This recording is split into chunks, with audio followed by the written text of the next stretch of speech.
শুভ সকাল। আজ 7ই ফাল্গুন 1432, ইংরাজির 20শে ফেব্রুয়ারি 2026।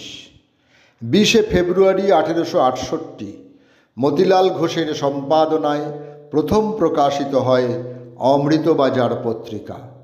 প্রথমে এটি সাপ্তাহিক পত্রিকা হিসেবেই শুরু হয়েছিল। ও বলে রাখা ভালো, মতিলাল ঘোষ ও জ্যেষ্ঠ শিশির কুমার ঘোষের মা অমৃতময়ীর নামেই এই পত্রিকার নামকরণ করা হয়। 20শে ফেব্রুয়ারি 1926 আমেরিকার নিউ জার্সির অ্যালেন্ডেলেতে জন্মগ্রহণ করেন লেখক রিচার্ড বার্টন ম্যাথিসন। মূলত ফ্যান্টাসি, ভৌতিক ও বিজ্ঞান কল্পকাহিনীর জগতে তাঁর গল্প ও চিত্রনাট্যের জন্য বিখ্যাত ছিলেন তিনি। 1954তে প্রকাশিত আই অ্যাম লিজেন্ড উপন্যাসের জন্য তিনি সর্বাধিক পরিচিত।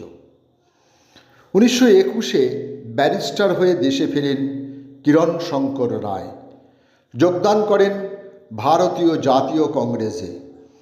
গান্ধীজির অসহযোগ আন্দোলনে অংশগ্রহণ করেন, কিন্তু 1922-এ এই আন্দোলন প্রত্যাহত হলে মতিলাল নেহেরু ও চিত্তরঞ্জন দাসের নেতৃত্বে বিকল্প স্বরাজ্য দল গঠিত হয়। সেই নবগঠিত দলের প্রধান 5 জনের একজন হন কিরণ শঙ্কর রায়।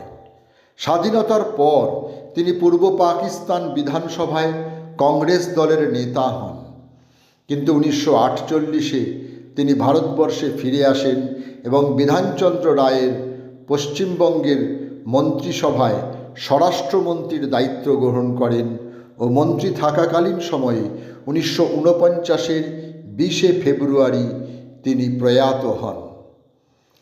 শরৎচন্দ্র বসু ছিলেন পেশায় ব্যারিস্টার এবং ভারতীয় স্বাধীনতা কর্মী। পারিবারিক সূত্রে তিনি সুভাষচন্দ্র বসুর মেজ ভাই। তিনি ভারতীয় সশস্ত্র বিপ্লবী আন্দোলনের একজন নৈতিক সমর্থক ছিলেন। স্বাধীনতা সংগ্রামীদের হয়ে আদালতে বিনা পারিশ্রমিকে তিনি সওয়াল করতেন। কলকাতা হাইকোর্টে তাঁর মূর্তি আজও বর্তমান।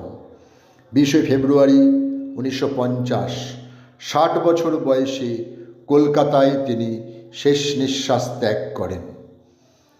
ভারতের স্বাধীনতা আন্দোলনের নিরলস কর্মী ও সুভাষচন্দ্র বসু প্রতিষ্ঠিত ফরওয়ার্ড ব্লকের একজন নেতা ছিলেন হেমন্ত কুমার বসু।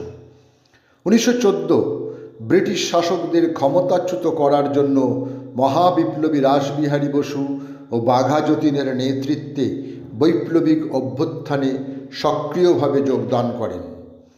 1924-এ দেশবন্ধু চিত্তরঞ্জন দাস স্বরাজ পার্টিতে যোগ দেন এবং দেশবন্ধুর নেতৃত্বে তিনি কাজ করেন। সেই বছর সুভাষচন্দ্র গ্রেপ্তার হলে তাঁর প্রতিবাদে মুক্তির দাবিতে তিনি পথসভা করেন ও গ্রেপ্তার হন। হেমন্ত কুমার বসু ছিলেন সকলের প্রিয়, শ্রদ্ধেয় ও অজাতশত্রু, কিন্তু 1971-এর 20শে ফেব্রুয়ারি কলকাতার রাজপথে প্রকাশ্য দিবালোকে একদল যুবকের হাতে তিনি নৃশংসভাবে খুন হন। জনপ্রিয় রহস্য কাহিনীকার ও চিকিৎসক ছিলেন ডাক্তার নিহার রঞ্জন গুপ্ত। বিখ্যাত গোয়েন্দা কিরিটি রায়ের স্রষ্টা ছিলেন তিনি বাংলা সাহিত্যে রহস্য কাহিনী রচনার ক্ষেত্রে অপ্রতিদ্বন্দ্বী এক লেখক। তাঁর প্রথম গোয়েন্দা গল্প কালো ভ্রমর, এছাড়াও মৃত্যুবান, উল্কা, কলঙ্কিনী কঙ্কাবতী, রাতের রজনীগন্ধা, কিরিটি অমনিবাস উল্লেখযোগ্য।